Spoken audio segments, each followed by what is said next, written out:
Oh, that's a good tie. Red and green. Chocolate. Hey, look at me. You said you had one. Ah, see that? You never replied. Your chocolate's gonna be It's just Hanukkah. That's right. Well, I told you I was wearing blue. Oh, all right. Well, get it all covered. All right, so you covered. Yeah. Mr. Tui, did you get the... You asked him? You want me to?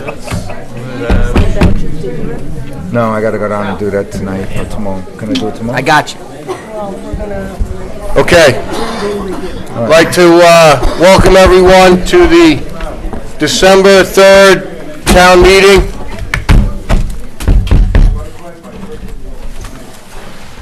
I'd like to make a motion to open up the meeting for December 3rd, 2018. I'll make that motion. I'll second it. Seconded. Call question. Bingham, aye. Cologne, aye? Cardone, aye. Scankro, aye. McGinn, aye. Begin I. Please rise for the pledge.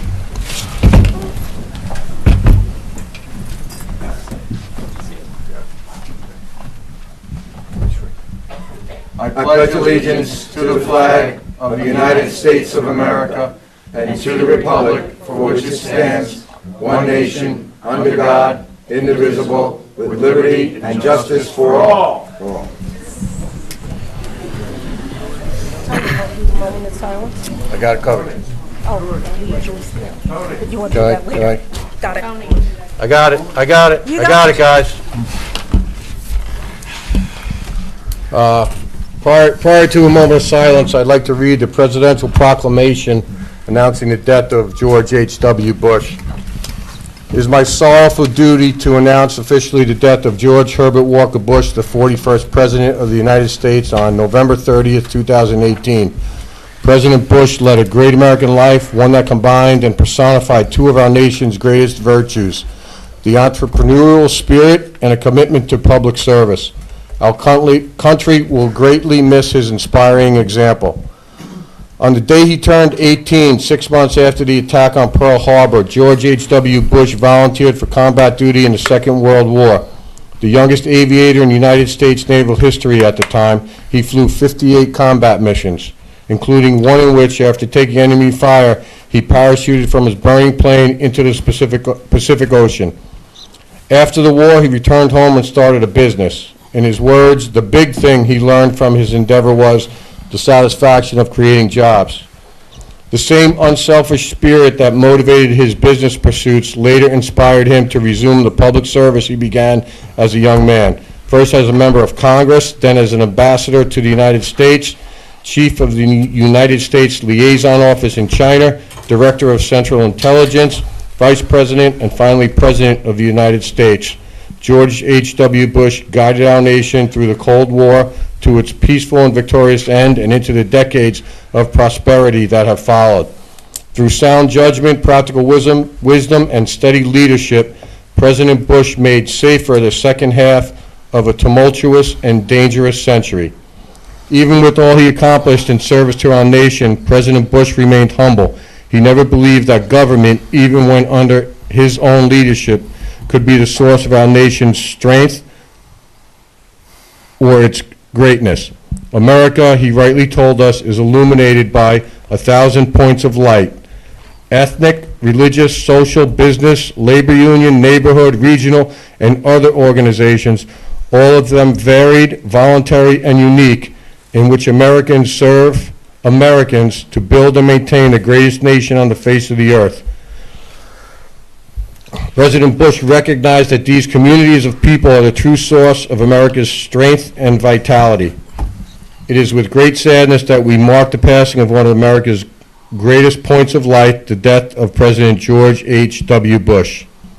Now, therefore, I, J. Donald Trump, President of the United States of America, by the authority vested in me by the Constitution and the laws of the United States, in honor and tribute to the memory of President George H.W. Bush, as an expression of public sorrow, do hereby direct that the flag of the United States be displayed at half-staff at the White House and on all public buildings and grounds, and all military posts and naval stations, and on all naval vessels in the federal government in the District of Columbia and throughout the United States and its territories and possessions for a period of 30 days from the day of his death. I also direct that for the same length of time, the representatives of the United States in foreign countries shall make similar arrangements for the display of the flag at half-staff over their embassies, consular offices, and other facilities abroad, including all military facilities and naval vessels and stations. I hereby order that suitable honors be rendered by units of the armed forces under orders of the Secretary of Defense. I do further appoint December 5th, 2018 as a National Day of Mourning throughout the United States. I call on the American people to assemble on that day in their respective places of worship, there to pay homage to the memory of President George H.W. Bush. I invite the people of the world who share our grief to join us in this solemn observance. In witness whereof I have hereto set my hand this first day of December in the year of our Lord 2018, and of the independence of the United States of America, 243rd. Donald J. Trump. Can we please rise for a moment of silence?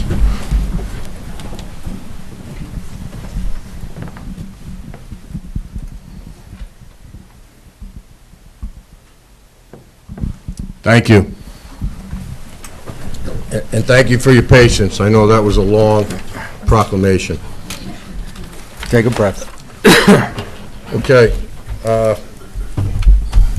We're here tonight with a couple of organizations here that we would like to acknowledge. First, the town board would like to acknowledge the Monroe Woodbury United Soccer Club, and I'll turn it over to Councilman McGinn. Okay, thank you, Mr. Supervisor. We went into this year with the making an impact mindset, and it's been a pleasure and blessing that it's held through in many aspects of our town. Monroe Woodbury United Soccer has truly been a partner, working closely with Emery Morris to maintain and improve the Mumbasia soccer field. Most recently, they've been instrumental in weed control, creating a new grass turf base to enhance the surface of those who use it. While the field isn't limited to Monroe Woodbury United Soccer, they have been supported as if it was their own. And in honor of that, the town board would like to acknowledge their efforts and partnership to the taxpayers of Monroe. John Duffel is here representing Monroe Woodbury Soccer, United Soccer. Please come up and accept the acknowledgement. On a personal note, I had the honor and pleasure of serving with John and Tom LaPola and a bunch of other folks, Rich Molino, John Hess. I'm probably leaving out some others, but it's great to see that the two clubs came together, and you know, the proof is in the pudding over here with the folks you're going to see next. So great job, and we appreciate you being one of those points of light here in the community. Thank you. Do you have the proclamation? You want to read it?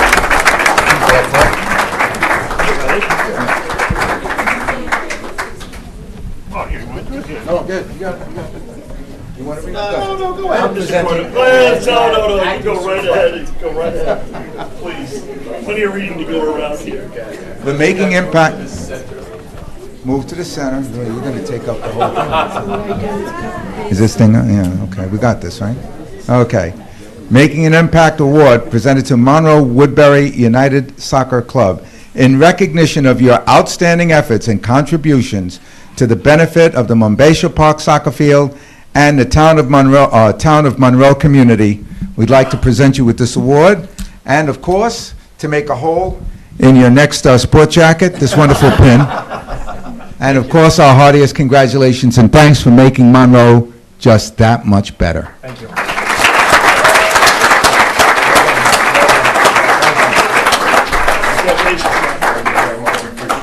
One last thing, John. You better do this again next year. Right, team?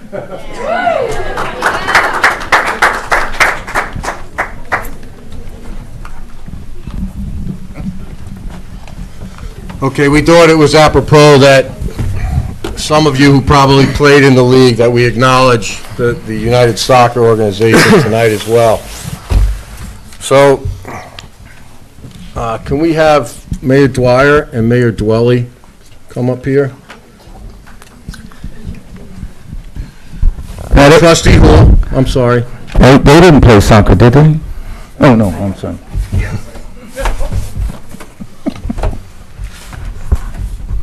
Knock my plate over. You think this is dinner on Sunday? Look at this, here, you got it. How were those donuts? It's like Christmas early here. Yeah, how were those donuts? How were those donuts? No good? I didn't have it, I got a report. Really? How were they? They were good, right? Yeah. I hope if you try. I got you.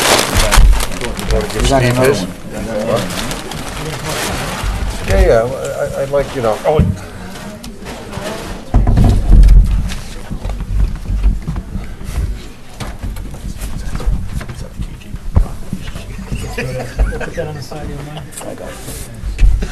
Okay. On behalf of the town of Monroe, our board, Mayor Dwyer, and the Village of Monroe trustees, along with Mayor Dwelly and the Village of Harriman trustees. Welly, sorry. Dwyer, Dwelly, I'm sorry. We would like to acknowledge both the Monroe Woodbury varsity boys and girls soccer teams. Winning one state title is a monumental achievement, yet Monroe Woodbury became the first school in New York State history to win both boys and varsity titles in the same year and the same sport. This is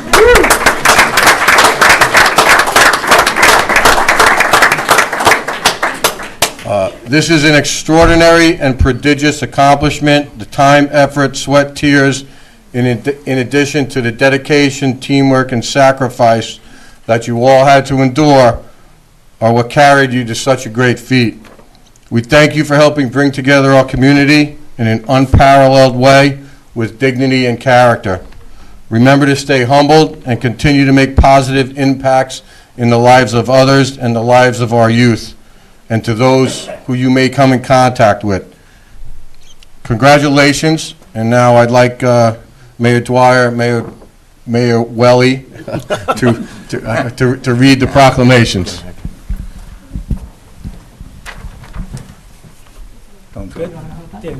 I'll hold it. you want to come around? Why don't you come around? You want to come around and hold it, there we go. No, go around on the other side. Help the guy. Let's go. So special, we don't do this that often. Yeah. Everybody's got to get into the act. Okay, good evening. The proclamation reads as follows. The town and the Village of Monroe, State of New York, honoring the Monroe Woodbury High School varsity girls soccer team as the 2018 New York State Public High School Athletic Association Class AA champions. Whereas, there are many students who participate in extracurricular activities both on and off the field, and whereas the dedication, focus, and commitment are paramount to a successful result for an individual and their peers, and whereas all the players, coaches, cheerleaders, fans, team member parents, and the Monroe Woodbury student body have all come together to acknowledge the efforts, and whereas the Monroe Woodbury Varsity Girls Soccer Club has shown the hard work, perseverance, and exceptional team play all year, earning themselves a 19-1 season, and whereas these players are students, ambassadors, and role models who stand out among the many of their community. Now, therefore, Anthony P. Cardone, Supervisor of the Town of Monroe, along with Neil S. Dwyer, Mayor of the Village of Monroe, do on behalf of our respective boards and communities proudly recognize and acknowledge the Monroe Woodbury Girls Varsity Soccer Team as the 2018 New York State Public High School Athletic Association Class AA champions, and be it further proclaimed that a copy of this proclamation suitably engrossed be transmitted to the Monroe Woodbury Central School District. You want me to continue? whatever. There you go. There you go. Okay. Is it too small that you can't read it? I can't read it right. In witness thereof, Anthony P. Cardone and Neil S. Dwyer have hereunto set their hand and caused to be affixed the seal and signature of the Town of Monroe Supervisor and Village of Monroe Mayor on the 3rd day of December 2018. I present the proclamation to the girls soccer champions. Come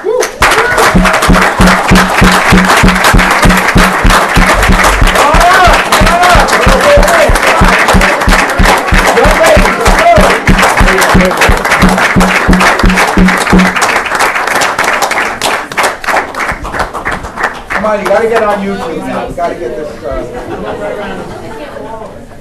come on. Weren't that passive, right? You know, years from now, you guys are gonna say, that was me in the front over there. I think you were attacking Paul a little bit more than that. Down in front, because I'll hear complaints 20 years from now. No, just the ones in the front. No.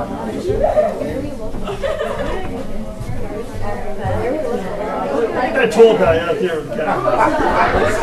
Who is that tall guy?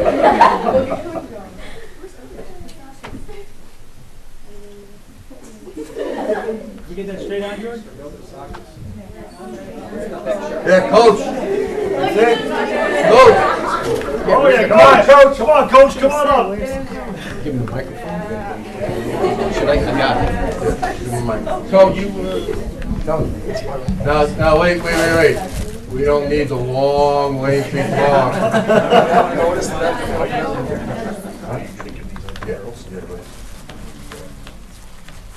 Take the trouble. Go ahead, knock them all over the floor. Okay, young lady, here. Ladies, we Suitable have for the pinning. dinners for you. Great job. Cherish it 15 minutes. Thank you. And thank you. That's you guys. That's you guys. Yeah, that's yours. Take it home, but it's good. Coach, congratulations. How many, Get one?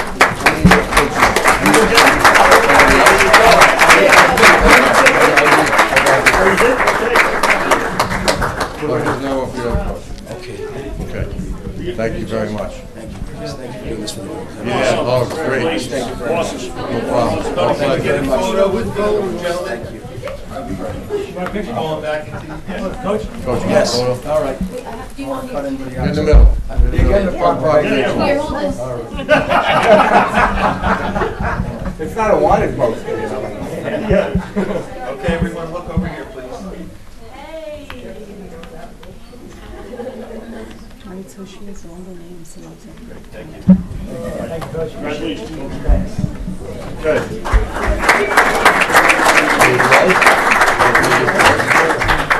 Yeah, we can make it well.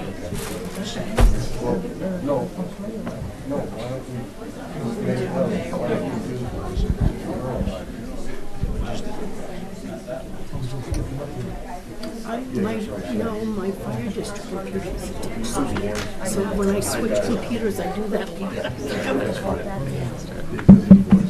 forget what computer I'm on.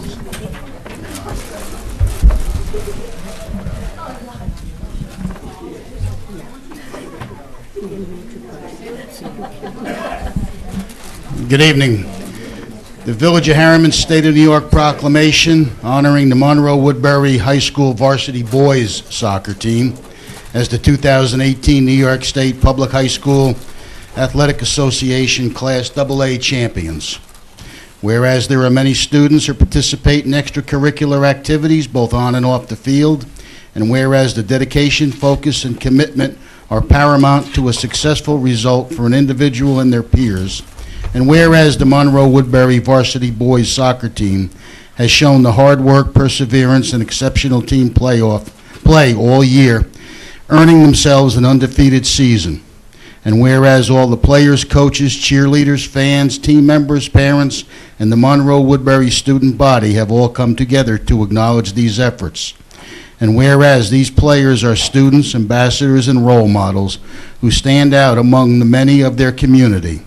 Now therefore, I, Stephen H. Welly, Mayor of the Village of Harriman, do on behalf of the Village Board and community proudly recognize and acknowledge the Monroe Woodbury Boys Varsity Soccer Team as the 2018 New York State Public High School Athletic Association Class AA champions.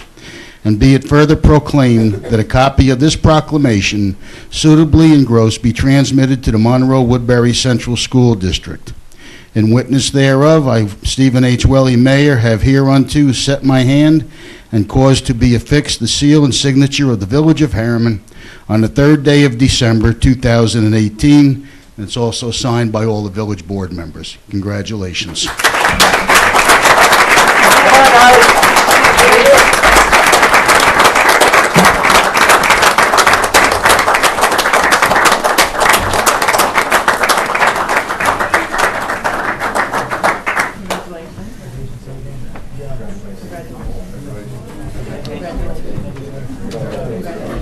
Congratulations.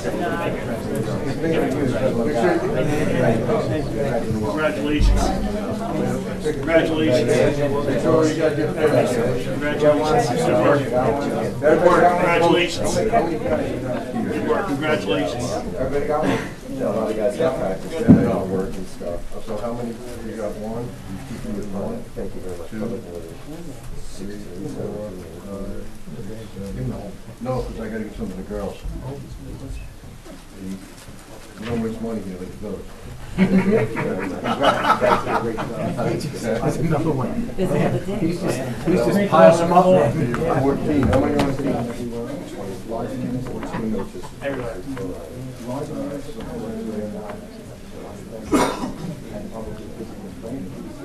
Oh, yeah, all of us. Yeah, they've all been playing since kinder kickers, right? You all probably started out doing that, yeah? You play football. Thank you so much. Hey, congratulations. Way to go.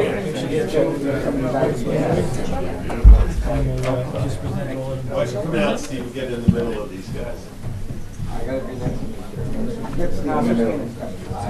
Hey, Mary, why don't you come over there and yeah, there's There's some of you guys go on this side.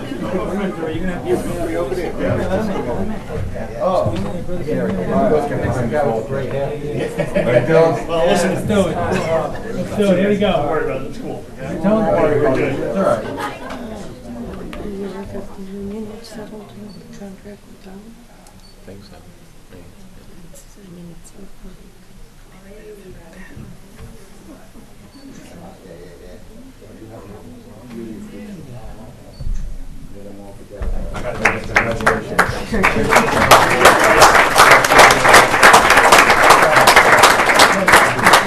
The question is, can you guys do it again?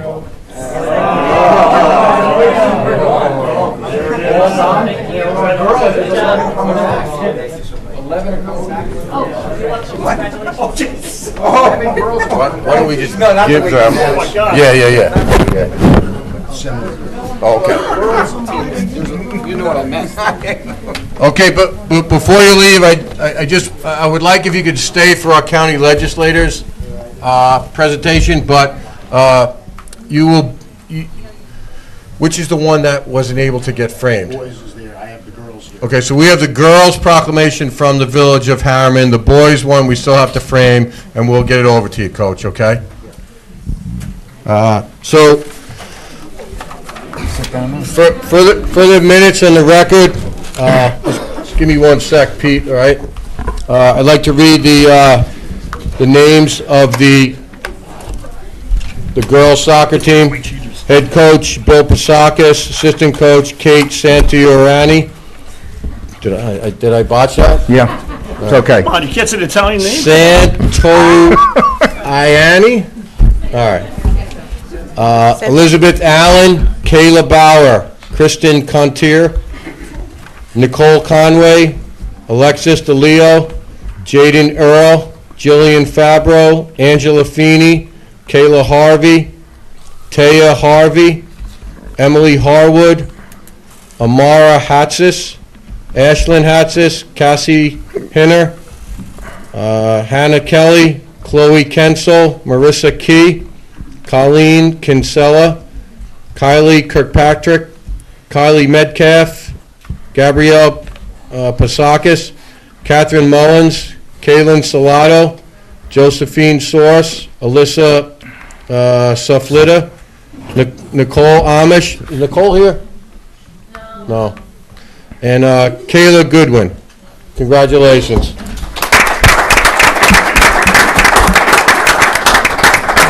And now for the boys, the head coach, Coach Kenny Clearwater, and the assistant coach is Mark Garon.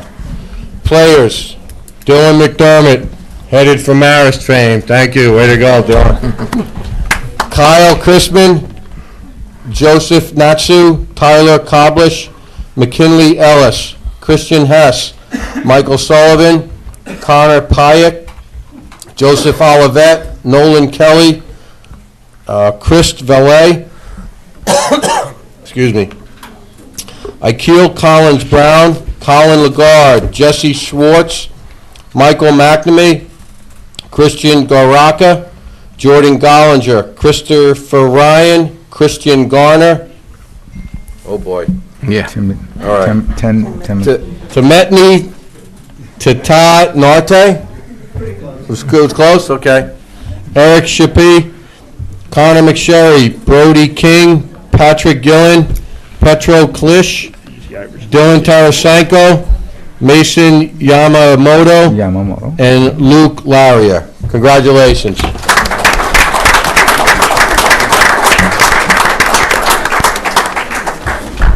Thank you for your patience. I'm going to turn it over to County Legislator Pete Toohey. Welcome, everyone. I want to thank the town board for allowing me this opportunity to speak tonight. And first off, I want to congratulate the Monroe Woodbury varsity girls and boys soccer teams on their dual New York State championships. It's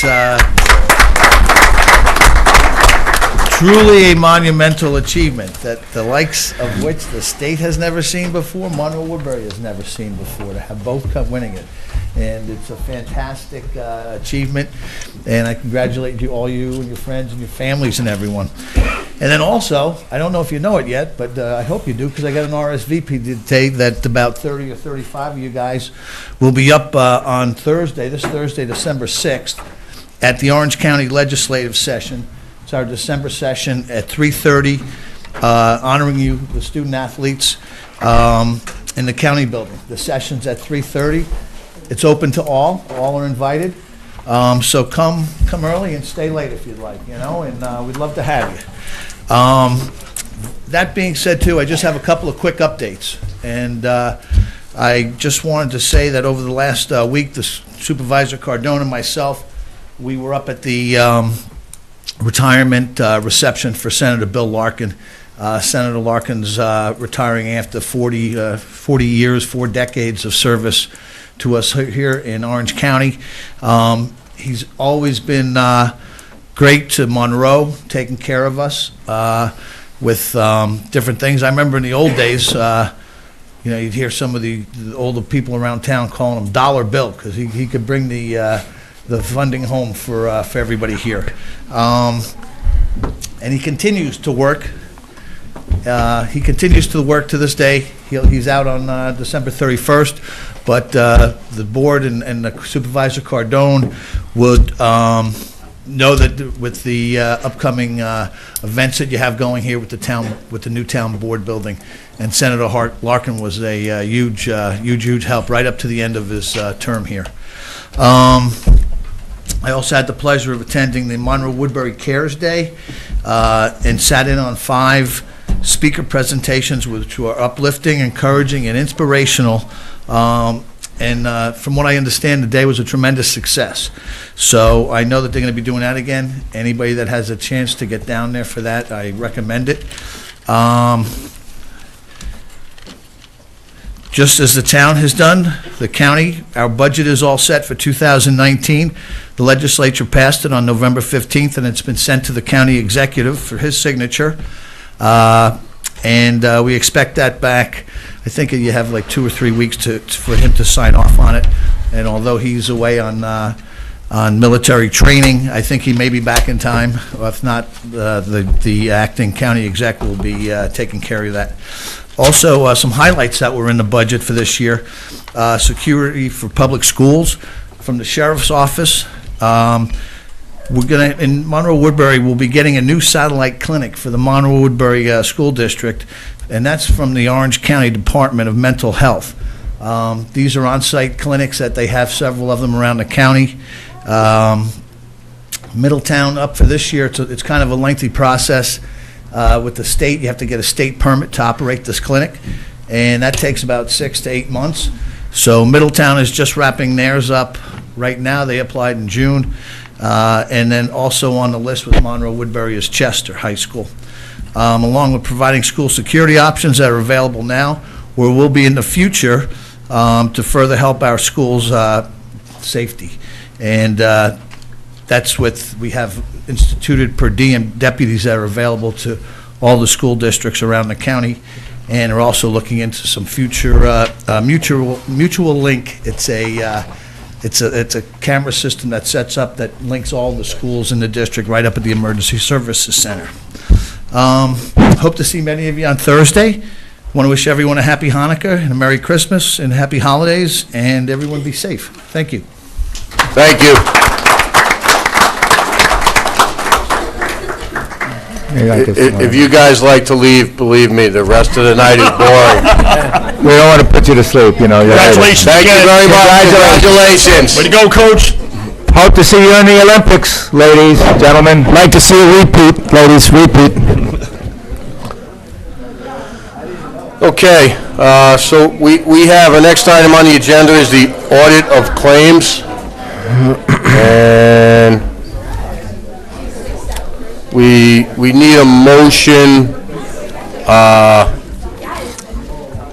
to approve the audit of claims pending the additional signature of a councilman's. Yeah, I'll make a motion that we preliminarily approve the audit of claims pending the review of 2 councilmen. I'll second. Call the question. Bingham, aye. Cologne, aye. Cardone, aye. Scancrow, aye. McGinn, aye. Okay, so moved. Acceptance of minutes. We have the minutes from November 8th, 2018. Do we have a motion to accept? I'll make a motion to accept the minutes. Second by Cologne. Call the question, unless there's any changes, adjustments, revisions, etc. No? Okay. Call the question? Sorry, Mary. Bingham, aye. Cologne, aye. Cardone, aye. Scancrow, aye. McGinn, aye. Okay. Acceptance of the November 19th, 2018 minutes. I'll make that motion to accept the November 19th meeting minutes. Second by Cologne, please. Any other changes, discussions, revisions, etc.? No? Call the question? Bingham, aye. Cologne, aye. Cardone, aye. Scancrow, aye. McGinn, aye. Okay, so moved. Okay.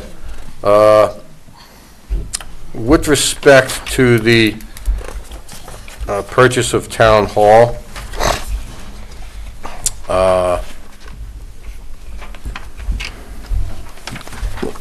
I'd like to make a motion to also have, if need be, an additional bonding counsel in-house with Munistat for the purchase of Town Hall.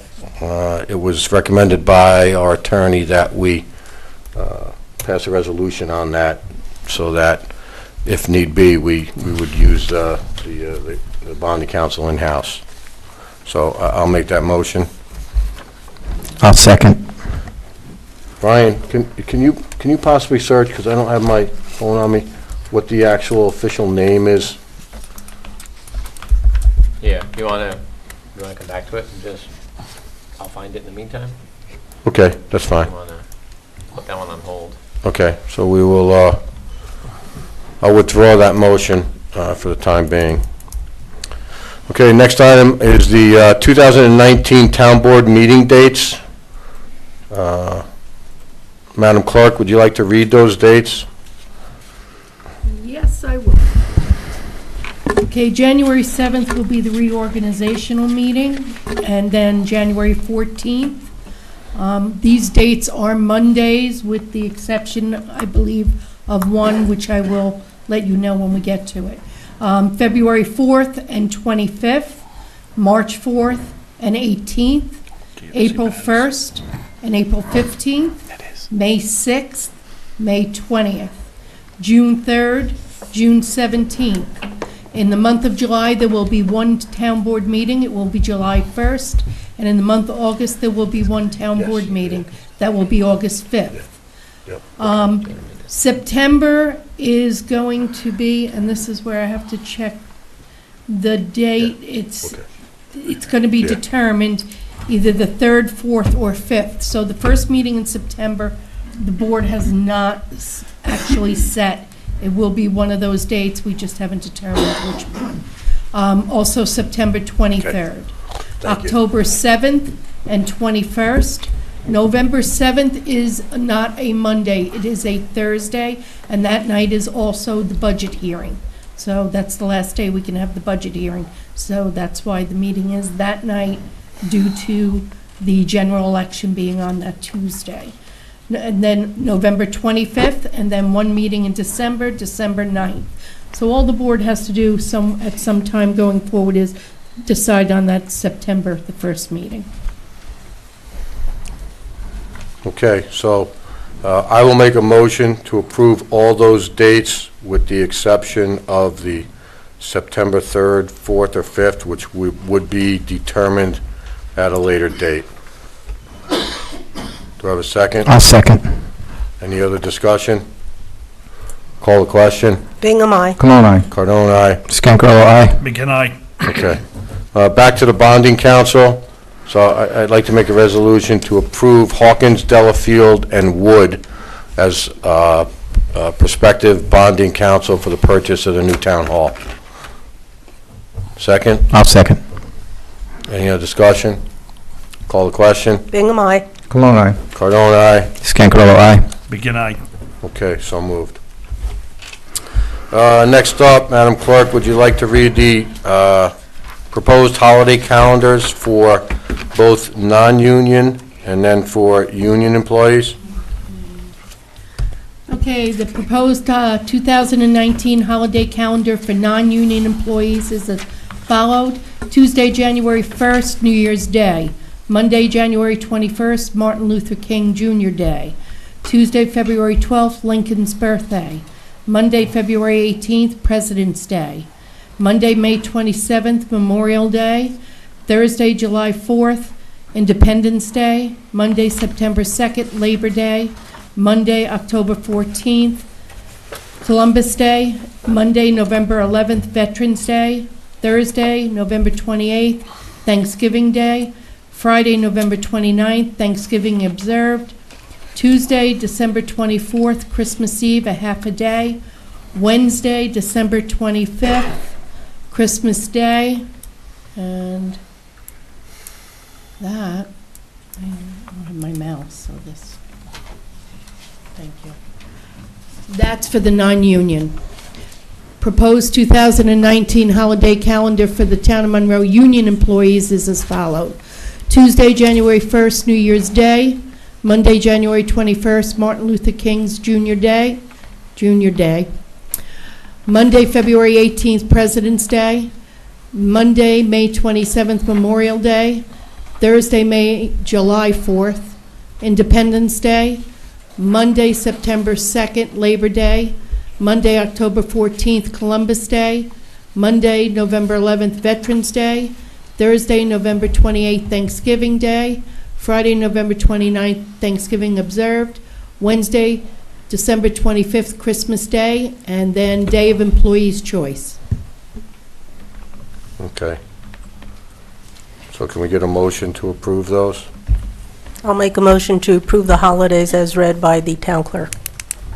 I'll second. Any questions or discussion? You get the same amount of days off, right? Well, Looks like. no, the additional half-day is the difference for Christmas Eve. It's an evening contract, so. It's new.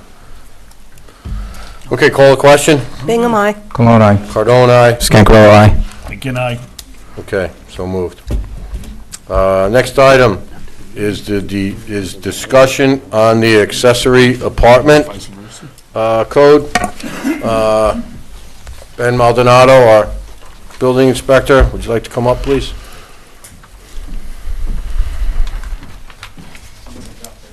Oh, boy. Oh, boy. Oh, boy. Already next, yes, Ben. right there. Thank you.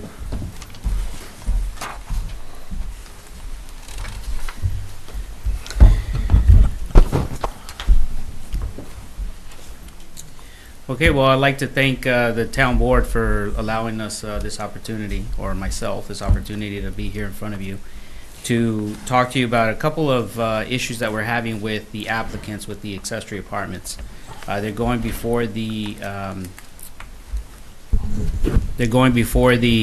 planning board, and the planning board, as the code is written now, has to take in consideration today's zoning. So if the board, so let me give you an example. I have a house that was built in 1975 with setbacks that met that particular code. I have a CO that states that the house is in conformity to that zoning. Now I need an accessory apartment for my in-laws or my parents, and I go in front of the planning board, and the planning board says, well, you don't meet today's zoning, so you're going to have to go get a variance. And that variance is basically useless because it's not going to give them anything or take anything away. So it's another fee that the residents have to pay. It's an additional month, 2 months to be in front of the ZBA. Then they have to somehow try to prove to the ZBA why they need this accessory apartment, even though the ZBA is not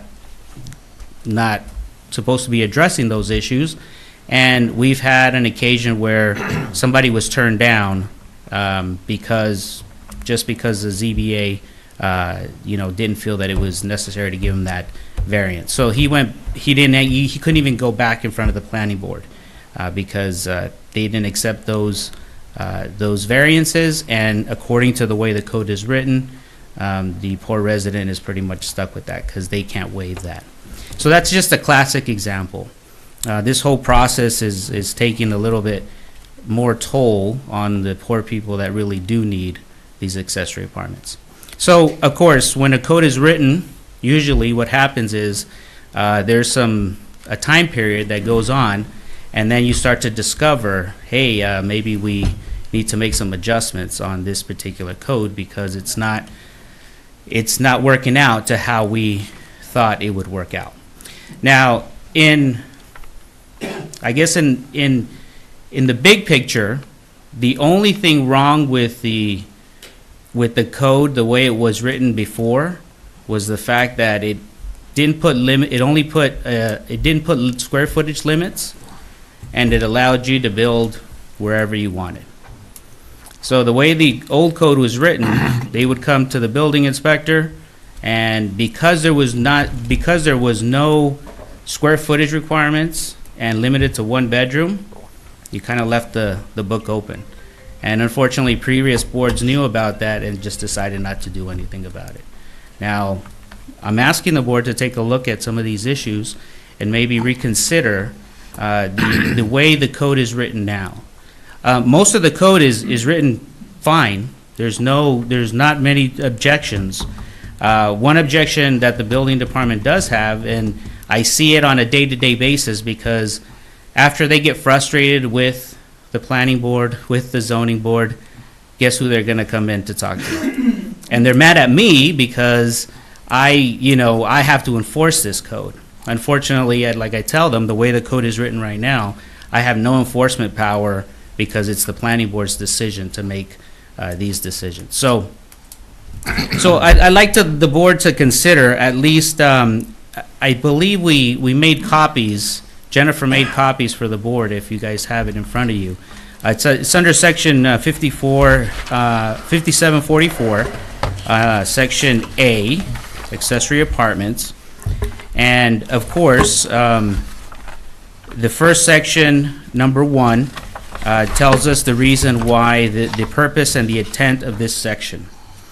About 3/4 of the way down, it says that consistent with the intent of this section, any owner occupying a single-family dwelling may apply to the planning board for approval. I'd like the board to reconsider that and maybe not have these residents go in front of the planning board, because they've already the board has already put in heavier restrictions than it was before. So it's pretty clear now. The square footage is determined. bedroom count is determined. Outside of building, outside of the house is determined. So you pretty much have a very limited space to build these accessory apartments. So so I feel that this extra step would help at least the planning board and would also help the residents. Now, in part 2, section B, it says compliance with district regulations. This is the one that I was telling you about, that they have to comply now with every district regulation in our zoning bulk table. I'd like the board to reconsider that also, because there's houses there that will never conform to today's bulk table. We're not making expansions on the existing houses because you can't. The code does not allow it. So therefore, there's no reason to even address any of these setbacks. And then the only other 2 sections that I have is under, on page 9 there, letter L, lot coverage. It says the planning board may allow an increase in lot coverage to create the required parking spaces or to construct a sidewalk to the entrance of the accessory apartment. The maximum lot coverage for the single-family detached dwelling applicable to the zoning district within which it is located shall not be exceeded. So it's telling you that they can give an increase, but you can't increase it more than the maximum lot coverage. So you're basically not increasing anything. So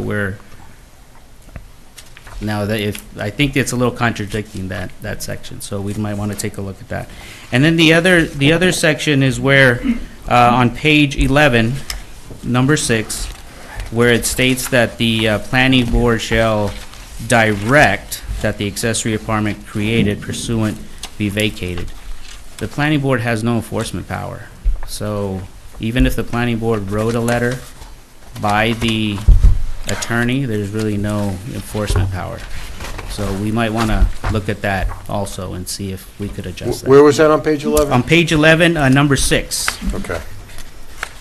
And that's if a application was denied by the planning board.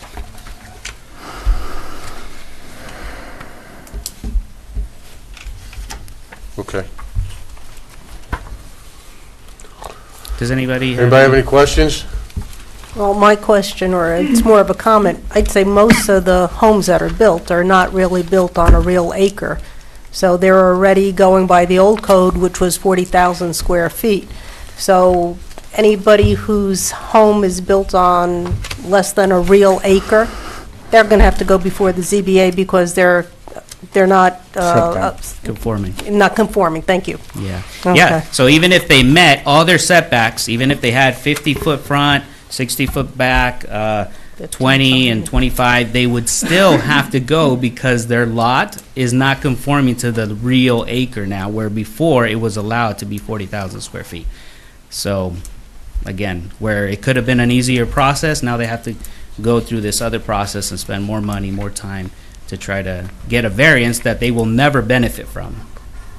How many homeowners have approached you that you know of that were not able to comply and get a accessory apartment?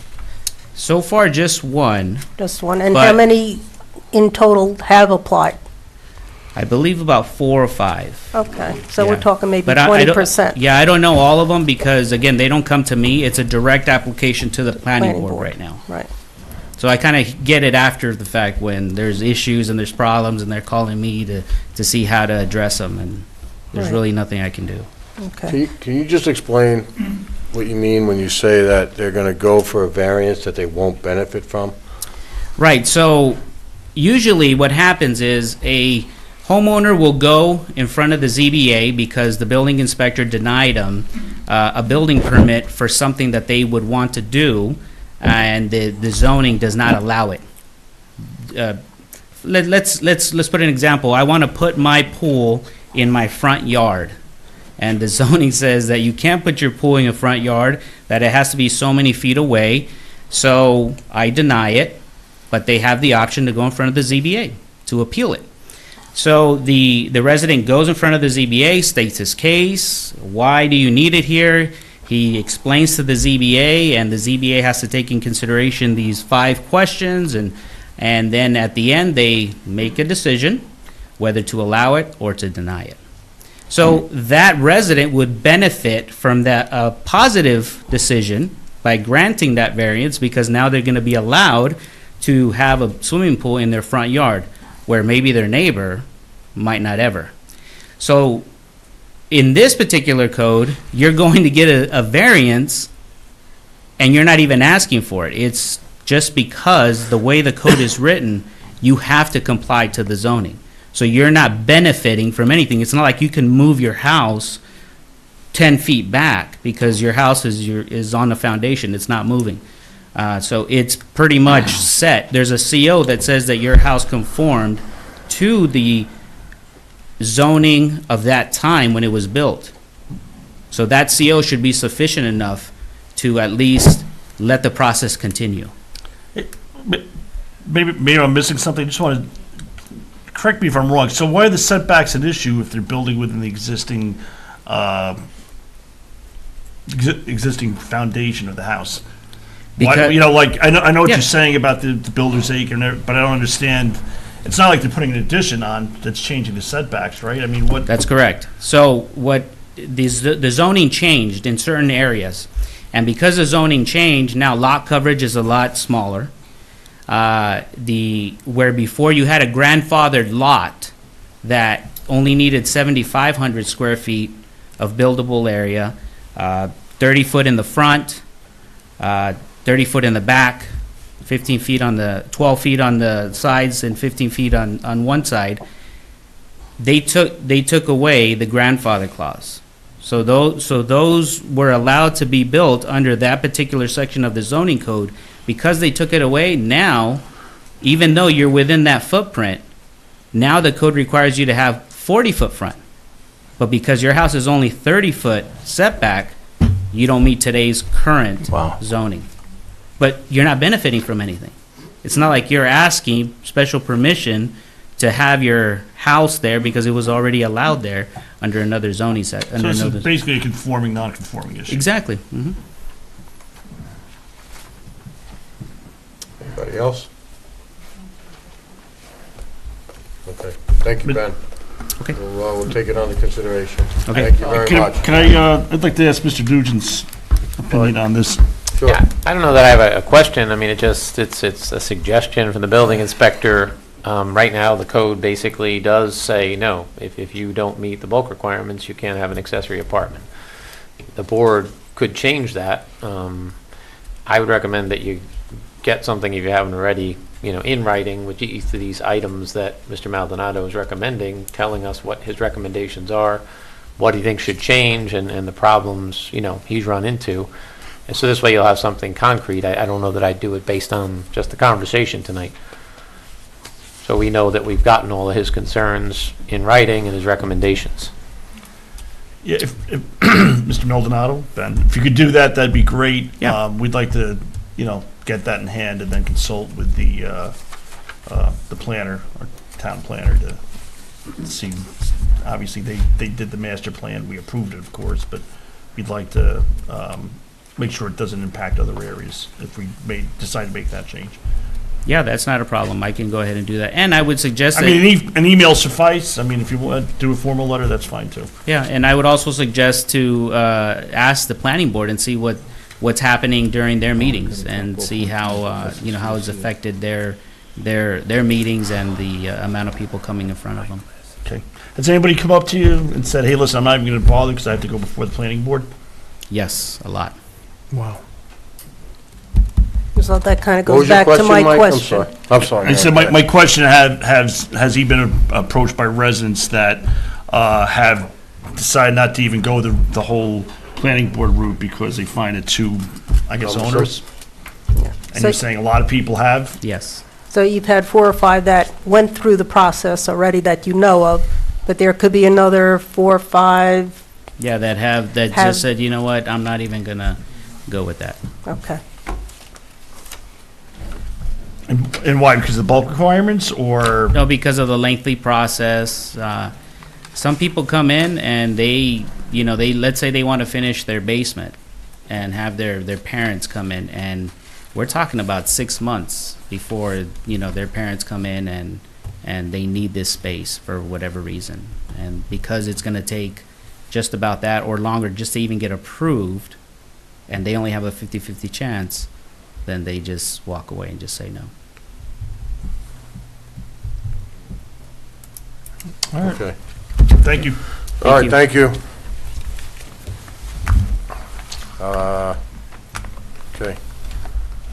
Item 5.5 under new business, return of escrow for a ZBA applicant, Michael LeBar, which is $1,250. The applicant was before the ZBA, received his decision, and all bills have been submitted for payment. He would like the balance of his escrow account Z027-2018 returned. The amount due for return is $1,250. Well, someone want to make a motion, and then I'll bring up discussion. Okay.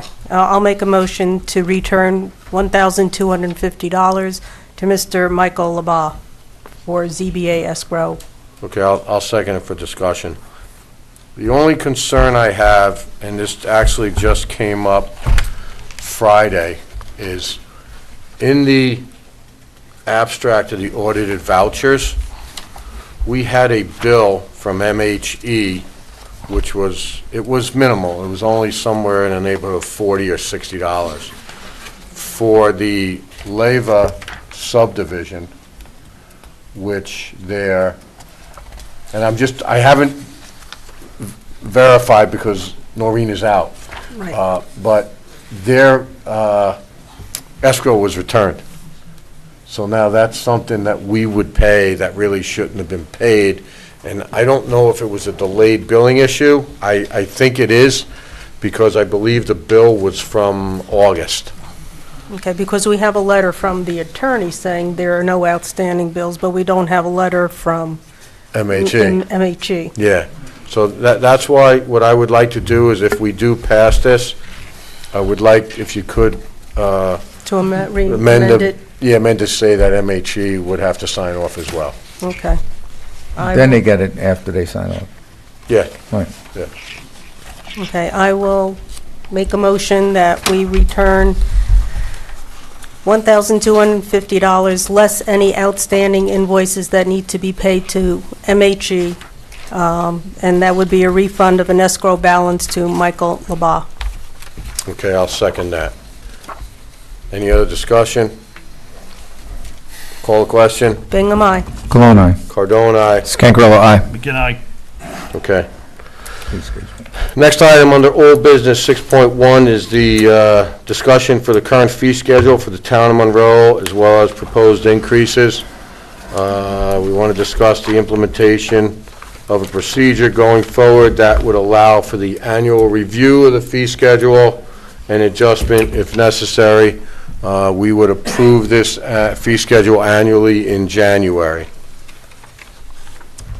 I think January is a good time if you want to discuss it, yeah. Okay. I think January is usually where we do our reorg. We have a good understanding, because we just come off the budget. We understand what bills need to be paid and where we're short in some areas possibly. So I think January is a good time to put it up. And that's Okay. before we start having any activities where we may have to change, make adjustments. Right. Now, I don't know if anybody has reviewed the fee schedule. I had a discussion with Ben this morning, because, my main concern was clear cutting, that there really wasn't anything in there, and Ben brought to the table that it is there, it's in the tree code. It's in the tree code, yeah. And that fine is anywhere, I believe, between $1,000 and $3,000, then $750 for each tree. Right. Regardless of the size of the tree. So, That's kind of crazy. Wow. I don't think that's crazy. I don't either. I do. Here's why I don't think it's crazy, Councilman Cologne. We had 2 instances this last year where it was like, oh, I'm sorry, and you know what? You're not sorry. You did it on purpose. I know Bonnie has one of those subdivisions before her. She's asked that they're going to have to plant an exorbitant amount of trees. And I don't think there's really a need for that. It was always pertaining to the Indiana bat, and that's why they would do it. Oh, that one, yeah, okay. Yeah, I know what so, you mean. I know.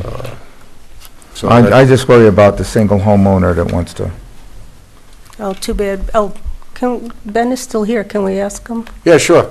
Ben, want to come up? Should have left when you had the chance. Okay, so my question for you, Ben, is have you had people come in for like a regular homeowner looking to take down some trees on their property, looking for a tree permit? No, Okay.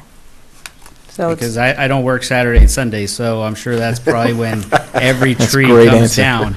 And unless you're a really bad neighbor, it's hard to find out. Yeah. Yeah. do we have any relations with some of the local tree cutting companies to say, you know, if you're in Monroe, And I give think me a they'd be- heads up? I think they'd be cutting off the noses. No, they're not gonna do that. Forget that.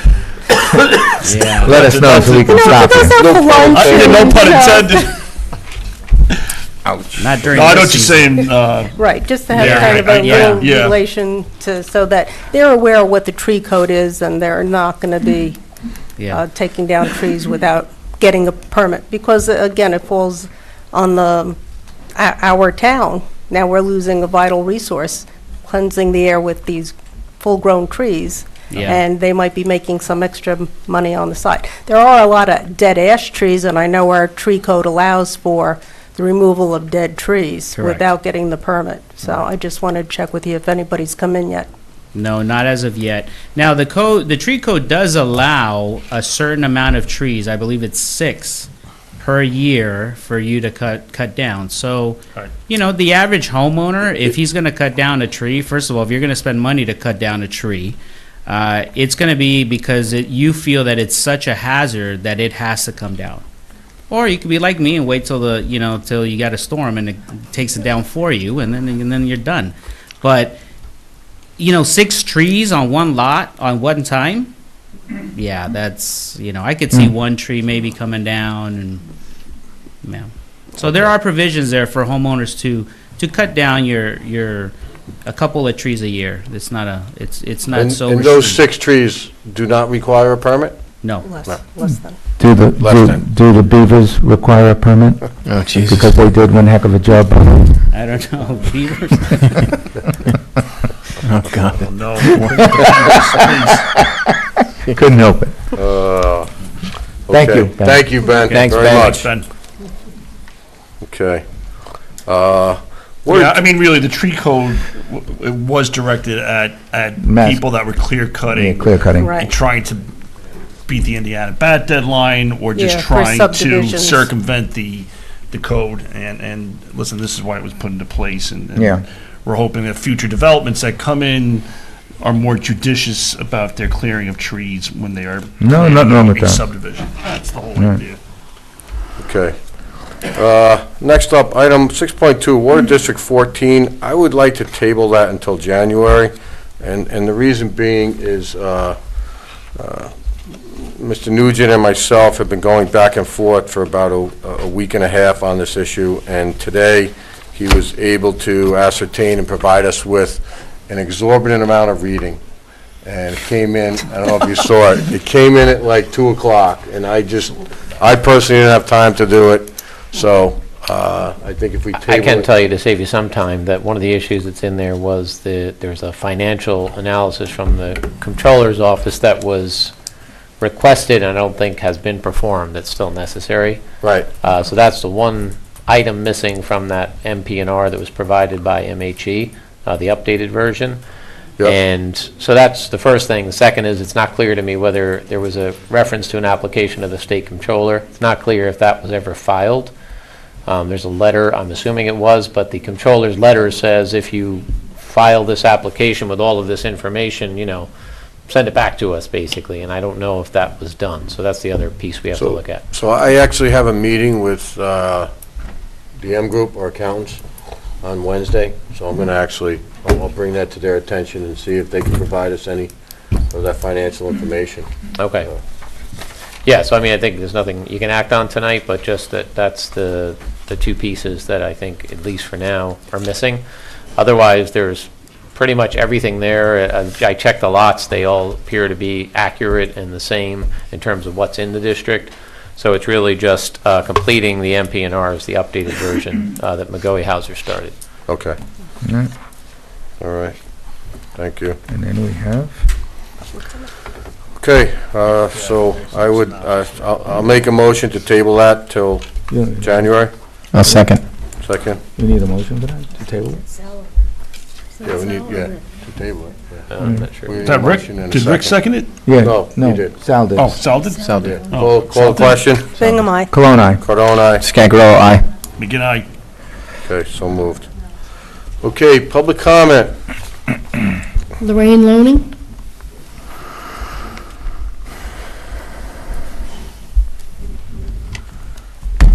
Hi, Lorraine Loning, Village of Monroe. I just want to chat briefly about the accessory apartment code. I understand that Ben was saying how the ZBA is kind of slowing down the process, but I kind of appreciate a slowed down process sometimes.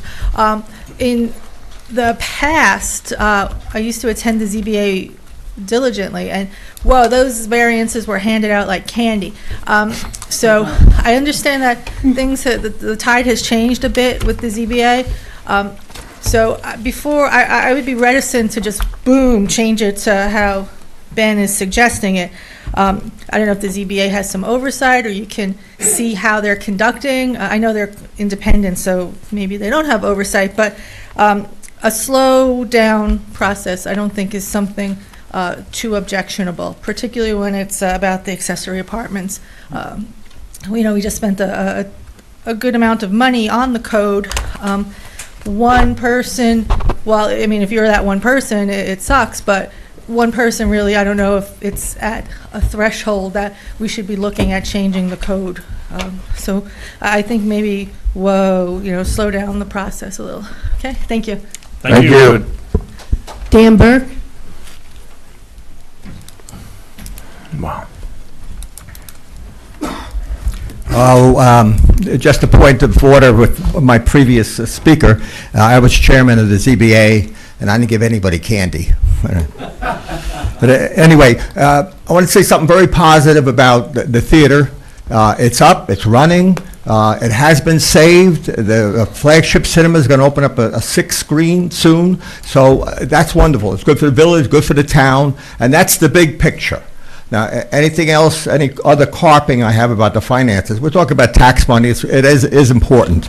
I haven't gotten any responses on the claim that the theater was losing $400,000 a year. The town records, financial records show that through the end of August, it was in the black by $45,000, and for the whole year, would have been $65,000, $70,000. And ticket sales were running 66% ahead of the previous year. So it was a successful running business that was misconstrued as losing money. That's one thing. And so in the future, next year, it's going to bring in $30,000 in rental. But the town is still responsible for the insurance and elevator maintenance and up to $16,000 worth of expenses. So the net, it'd be $14,000 for the year. So in effect, the town is renting a $6 million building for somewhere around $1,200 a month. So that's a major imbalance. And I think you should look at it, maybe there'll be negotiations next year, the year after, maybe the amount of money that Flagship pays in can be increased. They're doing well, the price that they got it for is too low, and it should be increased in the future. Time. You got rid of the personnel department, you got rid of the controller. There's a lot of room there. I would talk with the Orange County about Department of Motor Vehicles. Talk to Annie Rabbit. This is the fastest growing section of the county. We got Department of Motor Vehicles in Port Jervis, Goshen, and Newburgh. You could have one here. They could be in Eidsheim. The rent would really help the town of Monroe keep that building supported.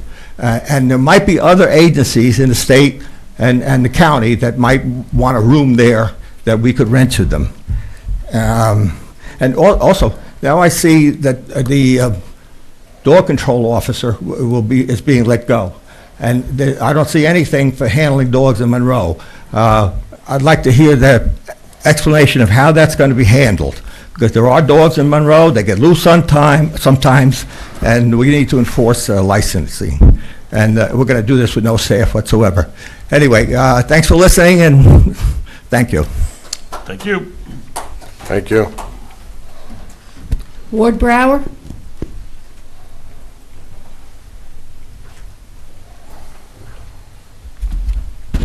Ward Brower, private citizen. I do like this venue here for the speaker.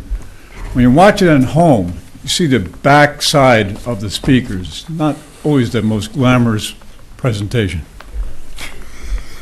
In previous, I remember that when I was a kid, the major rezoning took place somewhere around 54, 55, and to me it was, I never talked about zoning. I heard my grandfather talk about it, my father talk about it. But when they established a builder's lot of 40,000 square feet versus an actual acre, you know, that was accepted as norm. But that was the accepted norm from then on in, from the mid-50s. There's a lot of houses that now are not in the RR1 that are illegal. And if they have to do anything, they got to get a ZBA approval. That's ridiculous. There should be a grandfather clause like there is in every other sensible piece of legislation. If you've been in existence for such a period of time, you're free. You don't put them say, well, you got to go before the ZBA. That was an oversight, major oversight. Getting back to planning board, Woodbury ran into this problem a couple of years ago. And they're starting to deal with it now. And that is, senior housing in Monroe is not a big item. And we have such a Bald Hill with a segment, 138 units and a good section of senior housing. It's a good probability that we're going to run into the same market problem that Woodbury did with Woodbury Junction, where they did, not only could they not fill the senior housing, the seniors that were in there were selling them to the supersized family. And this messed up all that environmental studies. We need to look into that. Bald Hill is going to be a major problem. Unless you think this is going to be the new senior mecca, like this is not Florida, this is not Arizona, this is not Southern California. This is New York, not major attraction for seniors. I brought some of these issues up before the planning board, the 446 permits that were sort of in limbo during the moratorium. And now, those ones that are in RR1 would be illegal because they're 40,000 square feet. And so that's the problem if you don't readjust the code. But the question was when I brought about the market value in here, or the marketplace, who's buying these homes. And I said, the response from the planning board was, well, we don't know that because when we get these permits, the environmental assessment forms filled out doesn't mention we're now going to be selling to the supersized family. So the planning board sort of plead, we don't know that. That's pure speculation. But that speculation was shot full of holes by a couple of lawsuits. One from that Shea Meadows, which became Golden Sun, and Smith Farm. Because in that lawsuit, they specifically said, Please wrap up soon because your time expires. I can't see the thing. Okay. They specifically said that they sued the chair of the planning board and the individual members. So they identified, and then the lawsuit was prejudice against Essex large Hasidic families. So how can you deny it? As I said, when this topic comes up, the gray matter of the brain turns to warm oatmeal. Thank you. That's all, Mr. Supervisor. That's it? That's it. Okay. I'd like to make a motion. We have to go to an executive session to discuss some personnel issues and contracts. Collective bargaining. Any comments from the board prior to doing that? Well, I just want to comment about the 40,000 square feet. Yeah, I think 90% of the lots in Monroe are probably non-conforming. So that is one section of the town code we'll definitely have to, I feel we need to look at. Some of the other things, I don't know about motor vehicle coming here. I really don't know what the county plans, but it's an idea worth looking into, and we'll see what we can work out. There is a motor vehicle office over in KJ. Soon to Is be there? Palm Tree. Palm Tree. Yeah. So But it's not like there's nothing down here. Yeah. Yep. And I did have brief discussions with Annie, very, very brief about it, so. But anyone else? Good. Nope. Nope. Okay, the only thing I'll say is, Mr. Burke, you keep bringing up the theater. I would advise you maybe to take an Accounting 101 class, because you're not going to get any answers from me. We're past it. It's over. Our assertion was a loss was over $400,000, and we're moving forward. And that has been our attention. As far as the town hall goes, with respect to space, we are going to be moving over our historian over there. We're also going to be moving Mr. Carney's offices over there. And there is some small room possibly for, rental. Not sure what we're going to do if we're going to, ascertain it. But like I said, I did briefly speak with Annie Rabbit about it. It was real brief discussions. I'll bring it up again with her. There wasn't that much of favoritism towards it. County's looking to cut costs. They've done a considerable amount of cutting as it is. They're consolidating. They're consolidating, so it's not something in that direction we would pursue. So that's it. Yeah, just on the theater, if you go back, you look at previous year's budgets and expenditures, you'll see, just add up all the different budget lines and all the different expenditures, and you'll see the loss. It's in there. Regarding the contract, listen, I think that contract was great. We finally landed somebody that came in here that had a vision that was consistent with ours. The theater, the feedback I get from people, I went there myself a couple of times since it's been in new ownership. It is totally turned around, and that theater never made money, and it was never going to make money under town ownership. That's just a plain and simple fact.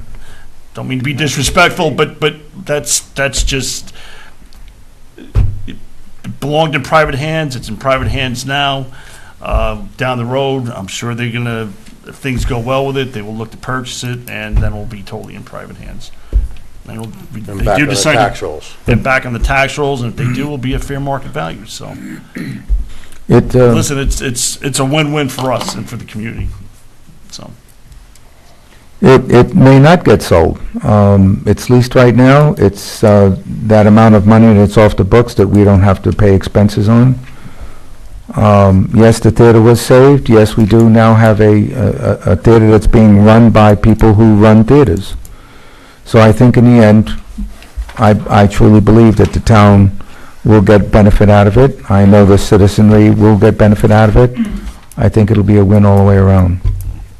I wish it did. I wish we were able to make it more affordable by running on the town, but this is a part-time board. We don't have the wherewithal to this board or boards in the future. I didn't think it would be prudent for us to saddle this town with that expense on an ongoing basis.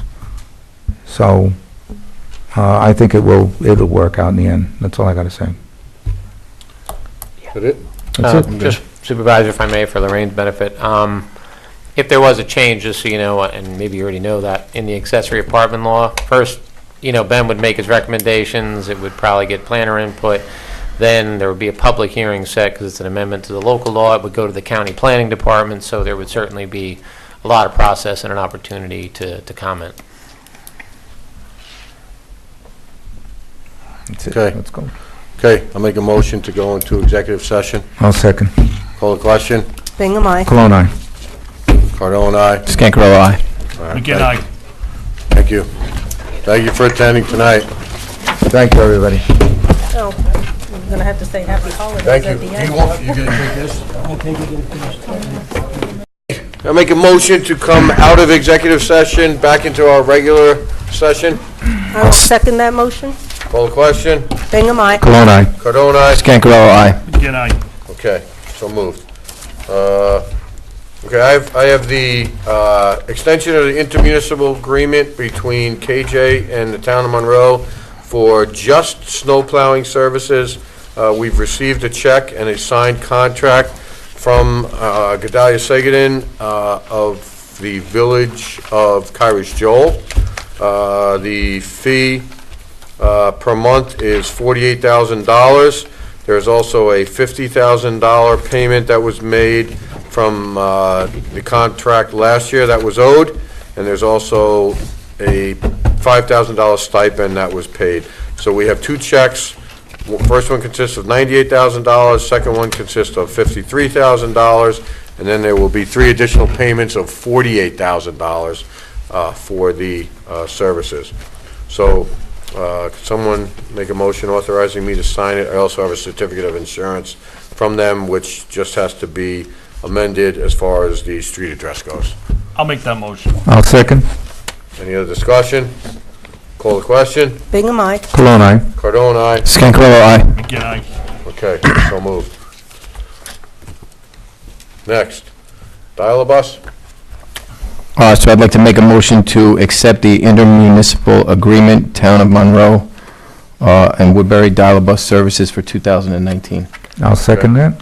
Second that. Any other discussion? And it will also authorize the supervisor to sign it, correct? Yes. Okay. Yep. Okay. Call the question. Bingham, aye. Cologne, aye. Cardone, aye. Scancarello, aye. Again, aye. Okay, so moved. Before I forget, because this is an important one, we need a motion to approve the signing of the dial-a-bus union contract. Mr. Nugent, do we have to explain the particulars? I mean, no, the document's available, but just to clarify the motion, it's to authorize you to sign a memorandum of agreement reflecting terms to a successor collective bargaining agreement. Okay. Now, that still has to go to that union, correct? Well, they've voted on that, so, and they've claimed that they voted on it as it was sent and as... That was as the proposal. Yes, yep. This is different. Well, yeah, they're gonna probably have to vote on... They're going to have to vote on this particular Us change, approving. right? Well, no, the change was voted on this morning. Yeah, I think they Oh. voted on Yeah, the they voted terms on it. Yeah. you have. Okay, Yeah. so now we're making the final approval on that. Yes. Okay. So someone make a motion? I'd like to make that motion. I'll second. Okay, any other discussion? Call the question. Bingham, aye. Cologne, aye. Cardone, aye. Scancarello, aye. Again, aye. Okay, so moved. Need to approve the certiorari from Alik Shah.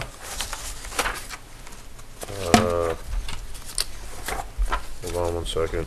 For ZOO, that's ZHOU, versus the Town of Monroe. What's this one on? And this was property where there was an adjustment for taxes. Oh, just taxes, okay. Yep. So the taxes were reduced in total from 48,200 to 43,600. And it was essentially all in improvements. Now, Brian? Yes. So the only thing here okay, no, that's right. That's 4,600. Okay, difference. Okay. So I would like to make that motion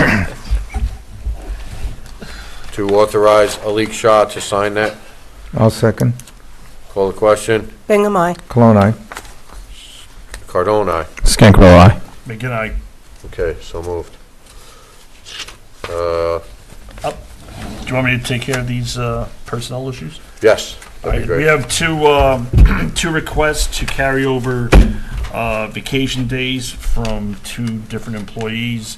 The first is from Alex Travato from the building department, and she is requesting that she carry over 2 vacation days into 2019 due to the fact that she didn't use them in this current calendar year. So I'd like to make a motion that we allow the carryover to be used no later than April 1st of those 2 vacation days. I will second that motion. Call the question. Bingham, aye. Cologne, aye. Cardone, aye. Scancarello, aye. Again, the second request is from Webster Johnson from the Town of Monroe Maintenance Department, Building and Maintenance Department. He is requesting to carry over 4 vacation days into 2019 that he approved in 2018 due to the fact he did not use them. I'd like to make the same motion that they carry over Till? the stipulation that they're used by April 1st. All right. I'll second. Call the question. Bingham, aye. Cologne, aye. Cardone, aye. Scancarello, aye. McGinn, aye. Okay, so moved.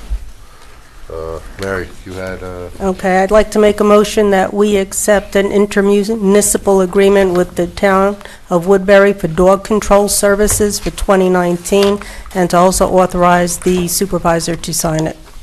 okay. I'll second. Second, any other questions?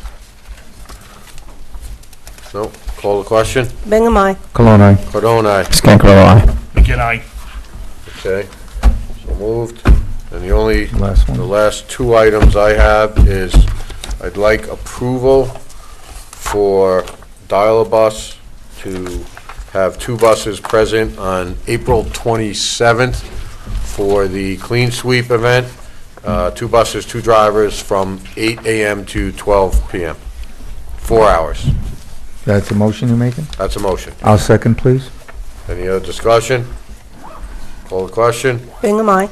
Cologne, aye. Cardone, aye. Scancarello, aye. McGinn, aye. Okay. And the last one is for same day, April 27th, clean sweep, 8 to 12, 2 highway employees with a truck to help with the cleanup of the garbage And that's disposal. bagged along the highways, Route 17 and other various areas. I would like to second that. Okay? Any other Super- discussion? Excuse me? Yes. I don't mean to interrupt. Will they also be available? We spoke about the tire pickup going down there. There is always a Tire. highwayman there for the tires. Oh, there is? Absolutely, yes. Okay. So If you want to change that to 3. Oh, is that the same date? Right, Yeah. right, right. I think that You don't need. Harriman is handling that portion of it, because we're providing 2 Dial-A-Buses, 2 highway. I think Harriman's handling the dumpster area in St. Anastasia. I'll Okay. clarify that, but Okay. that's a good point, Mary Ellen. I'll clarify that with him. Okay, so call the question on that motion. Bingham, aye. Cologne, aye. Cardone, aye. Scancarello, aye. McGinn, aye. Okay, so moved. Any other business that we missed? No? Just to wish everybody happy Yes. holiday. And Merry Christmas. And a Merry Christmas, Happy Hanukkah, Happy Holidays. Happy New May your Year. season be as bright as Council Nugent's tie this evening. Wow. You'll notice he's styling with a red and green gingerbread pattern, Could you show it off? which is brown Michael Kors suit, and his hairdo from, who's that famous hairdresser there? Who? Nugent's gonna kill him with that picture now. The Shining, yes. The Shining going. Okay. All right, but motion to adjourn? I'll make a motion to adjourn. I'll second. Call the question? Bingham, aye. Cologne, aye. Cardone, aye. Scancarello, aye. McGinn, aye. Okay. Good night, Monroe. Thank you. Hey,